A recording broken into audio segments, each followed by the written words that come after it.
ng Quezon. Ang pagkatapos na ito ay bunga. Dalhin ninyo ang mga abayin ng 101 na mag-aaral sa caregiving course na may pagkaloob ang kanilang atibag. Congratulations sa inyo.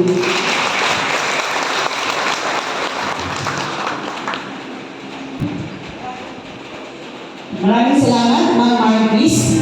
Para naman po sa pagpapatibay ng mga trainees na magsisipagtapos, ito po ay gagampanan ng ating ASDS ng Marinan, Dr. Aris S. Balago. Ay, nandiyan na po. 5 babae na may kabuuang 101 na matagumpay na nakatapos ng kurso caregiving at kwalipikadong lumahok sa graduation rites.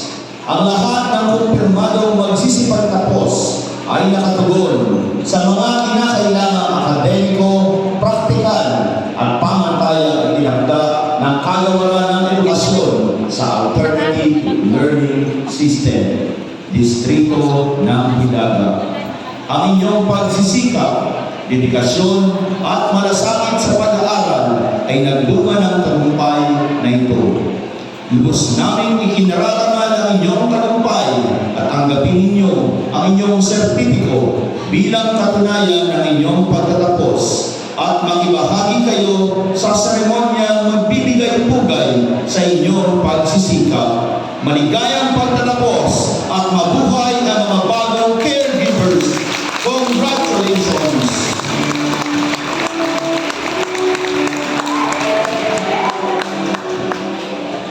Maraming Office.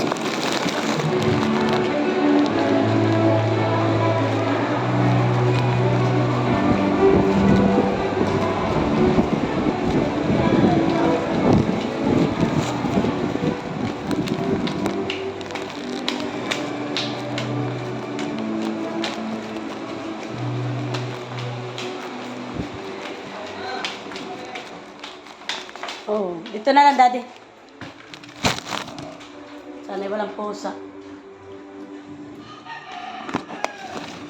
Ano kaya? Hindi pusain ito. Ay, dito. Ikaw dito. Okay. Galing kay Ate Tawe. And then babalikan daw ng Ate Tawe ang... Dito daw sa office natin. Okay? Parang for lunch ito. Ha? Basta take-care ko sa iyo ang Tupperware ng Ate Tawe. Thank you.